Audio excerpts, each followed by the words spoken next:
மக்கள் மன்றத்திலே மக்களிடத்திலே நாம் நம்முடைய உழைப்பை செலுத்த வேண்டும். மருத்துவர் சின்னையா அவர்கள் தான் பாட்டாளி மக்கள் கட்சி. பாட்டாளி மக்கள் கட்சியுடைய எதிர்காலம் நம்முடைய சின்னையா அவர்கள் தான். பாட்டாளி மக்கள் கட்சி இந்த சமூகத்தையும் வழிநடத்த நம்முடைய சின்னையா அவர்களை விட்டால் யாரும் நாதி இல்லை என்பதை நாம் கிராமந்தோறும் பட்டி தொட்டி எங்கும் நாம் சொல்ல வேண்டும்.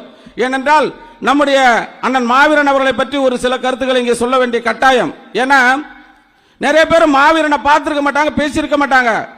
அண்ணன் சின்னையா அவரிடத்திலே மாவீரனை பற்றி குறை சொல்லி மாவீரனுக்கும் அண்ணன் சின்னையா அவர்களுக்கும் சில கருத்து முரண்பாடுகளை உருவாக்கியவர்கள் இன்று ஐயாவிடத்திலே சேர்ந்து கொண்டு மாவீரன் என்ன சொன்னார், மாவீரன் என்ன சொன்னார்னு சொல்லிட்டு இருக்காங்க.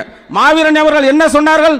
தமிழகம் முழுவதும் கிராமந்தோறும் பட்டி தொட்டி எல்லாம் கூட்டத்தை நடத்தி தமிழகத்தில் பாட்டாளி மக்கள் கட்சி ஆட்சி அமைய வேண்டும், அதிலே ஒரு வன்னியர் முதலமைச்சராக வர வேண்டும், அதுவும் நம்முடைய மருத்துவர் சின்னையா அவர்கள் தான் வர வேண்டும் என்று பட்டி தொட்டி எல்லாம் முழங்கியவர் அண்ணன் மாவீரன் அவர்கள்.